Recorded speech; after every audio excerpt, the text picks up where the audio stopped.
박사님, 2018년 9월 19일 남북이 합의한 남북 군사 합의서와 관련하여 논란이 많은데요. 그 내용을 간략히 설명해 주실 수 있으실까요?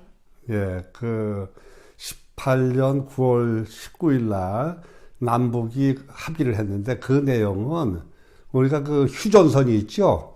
그러니까 지상에서는 휴전선이고 해상에서는 서해 같은 경우는 북방 한계선이라고 있죠. 동해도 마찬가지로 어떤 특정 선을 중심으로 해가지고 남북이 그 선을 경계로 해서 북남으로 어느 정도 떨어진 지역 내에서는 지상 내에서의 어떤 평시 훈련이라든가 사격을 제한하고 마찬가지로 공중에서는 거기서도 이제 훈련, 정찰 활동들을 제한하고 서해에서도 마찬가지였죠. 동해에도 마찬가지고 그런 식으로 해서 어떤 그러한 지역을 평화 지역 내지는 공동으로 어떤 활동을 하는 지역으로 만들고자 하는 노력이죠. 그래서 예를 들면은 지상 같은 경우는 휴전선을 경계로 해서 남쪽, 북쪽 5km 이내에서는 포병들이 포사격을 하지 않는다든가 또는 연대 단위의 훈련을 하지 않는다든가 이러한 것들. 그리고 서해에서는 마찬가지로 어떤 북방 한계선을 중심으로 해가지고 일정 기간 내에서는 해상 훈련을 금지한다든가 이런 것들을 담고 있죠. 그럼 남북 군사 합의서를 남한과 북한이 채택한 이유가 무엇인가요? 근본적인 이유는 우리가 남북한 간의 신뢰를 구축하고 긴장 완화를 갖다가 시킴으로 인해 가지고 궁극적으로는 남북한이 평화 통일을 지향하기 위한 것이라고 볼 수 있는 거죠. 잘 아시는 바처럼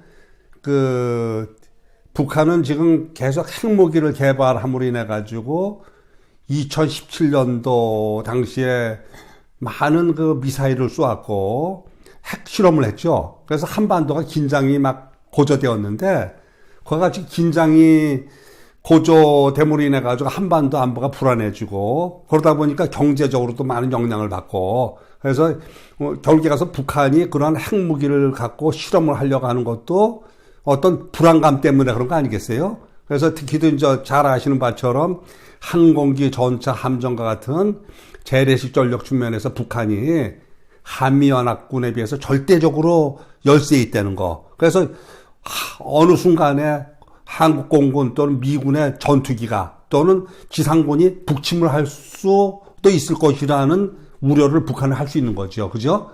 그런 우려 때문에 북한은 핵실험도 하고 미사일도 실험도 하고 하는데 일정 기간 공간을 둬가지고 거기서는 어떤 서로 간에 적대 행위를 하지 않고 서로 공동으로 상대방의 불신을 해소하는 활동을 하게 되면은 한반도의 평화가 보다 더 공고해질 수 있는 것이죠. 그런 측면에서 이제 남북한이 그렇게 합의했다고 볼 수 있는 거죠. 남북 군사 합의서가 그럼 왜 논란이 되고 있나요? 그 문제는 사실 우리 한국에는 결국에 가서 남북 군사 합의서는 한반도 평화를 추구하는 거 아니겠습니까? 근데 한국에는 아직도 냉전이 계속 유지되고 있죠. 냉전이라는 것은 1945년도부터 보통 소련이 해체된 1991년 12월까지 지구상에서 냉전이 특히 소련과 미국 간의 어떤 대결이 있었죠. 그래서 대부분의 지역에서는 냉전이 해체되었음에도 불구하고 한반도에서는 냉전이 계속되고 있죠. 그래서 지금 특히도 문제가 되는 것은 뭐냐면 우리 한반도는 냉전의 최첨단 지역에 있었고 그래서 한국의 많은 분들은 6.25를 경험했고 그리고 냉전 당시에 실상을 경험하면서 성장하신 분들이 많이 있죠. 그래서 그분들 같으면은 아직도 북한에 대해서 두려움을 느끼고 북한을 경계의 대상으로 느끼고 있는 반면에 지금 잘 아시는 바처럼 문재인 정부에서는 어떤 서로 간에 긴장하고 갈등하고 대립하면은 뭔가 국가적으로도 바람직하지 않다. 그래서 이제 어떤 대화를 통해서 평화를 추구하는 것이 보다 더 좋다고 이제 해가지고 군사합의서도 하고 있는 거 아닙니까? 근데 이제 그것이 무엇이 문제냐면은 특히도 우리가 그 한반도 안보 측면에서 보면은 한미가 특히 주한미군이 중요한 의미가 있죠.